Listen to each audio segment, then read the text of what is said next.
Hi guys. Hello, guys. Okay, we're back again. It's been a minute, It's been but a minute. we're gonna do this quick video because we have other stuff pending, like dinner and kids. And so, and I'm hungry. So we wanted to have this quick discussion on what we call: Are you dating a narcissist? Do you know what a narcissist is? Yeah. And what are some of the telltale signs that if you meet someone that will tell you that you're dating a narcissist? Right.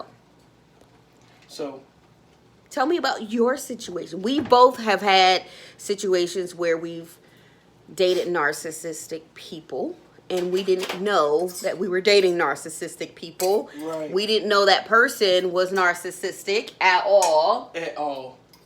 So, tell me how you found out the person you were dating was narcissistic. Well, how I found out the person was a narcissist was basically, I kept breaking up with a person, and I always felt like the person was making me feel like I was the problem all the time. And it was no accountability for any actions that they did. If there's any actions that So did you feel like you were going crazy? You were like, it can't be just me. Yeah. Like it made you want to try harder and put in more effort for that relationship because they kept blaming you for everything? Everything. So it starts off with gifts. You always got to show action to this person all the time. All the time. And nothing you do is good enough for them. And not only is it not good enough, it's what have you done for me lately? And they're never returning the act of service in return. Never. So, let's talk about the definition of a narcissist. Okay. A narcissist is a person who the world revolves around them. They feel like they're put on this earth for everyone else to cater to them and their needs. Right. And basically, it's their world and you got to fit into it.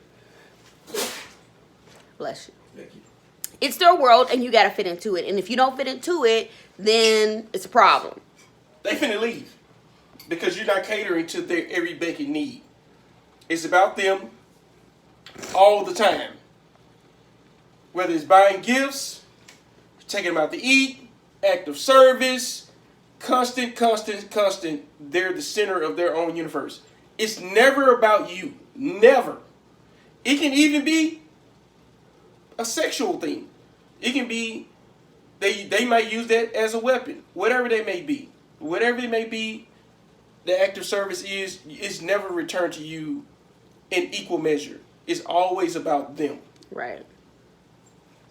So, we both have similar stories where we've dated narcissistic people, and we didn't know that we were dating narcissistic people until we were both in therapy. No joke. I'm serious. He told me his story, and I was like, dude, that's the same thing that happened to me. I found out through my therapist that I was dating a narcissistic person. Yep. He found out the same way. His therapist was like, oh, that person's narcissistic. And he was like, what? What is that? What is that? My therapist gave me some signs. She's like, well, you might want to look up what a narcissistic person is. That's how my therapist told me. And I looked it up and I came back in my next therapy session and I said, dude, is he narcissistic? Yep. And she said, I want you to form your own opinion. Which is hilarious, but so there's 3 things that you can look out for if you're dating or married to a narcissistic person. So I'm going to tell you my first one, and he'll tell you the second one. Okay. So my first one is there's no accountability. Never. They blame everyone else for any and everything that goes wrong in their lives. They never own up to crap. They never say it's their fault. They are the quote-unquote victim. This is what you call victim bullying. Yep. The psychological term of it is victim bullying. It's everyone else's fault. It's especially if you're their loved one, supposedly, it's always your fault. Always. If you didn't do this, then I wouldn't have had to do blah, blah, blah, blah. If you wouldn't have called me a B, then I wouldn't have had to go sleep with all these people.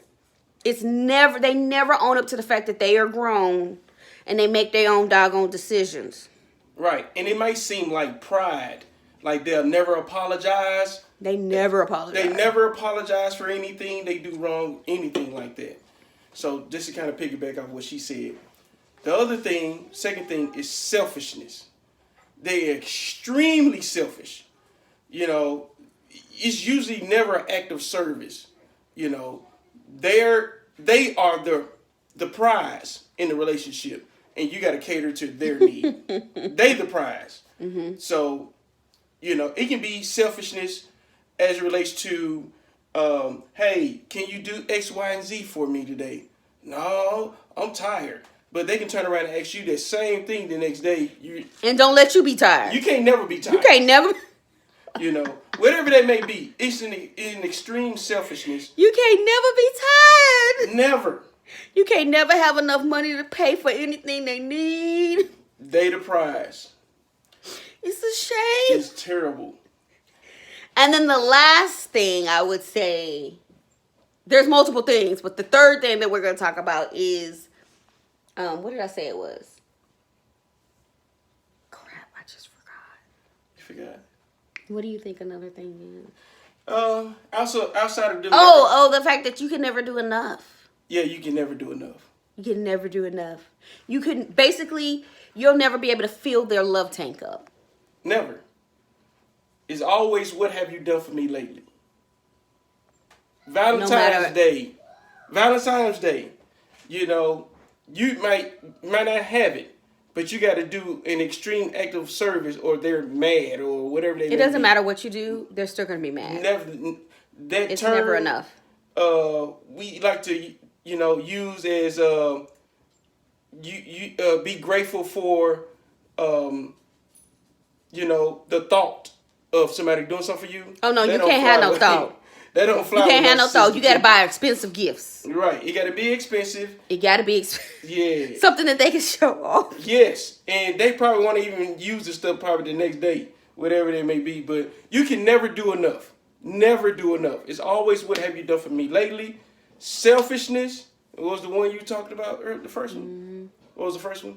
The first one is that there's no accountability. No accountability. So if you've met somebody and you're on dates with them, and they are telling about their past or past relationships, and they never take any accountability.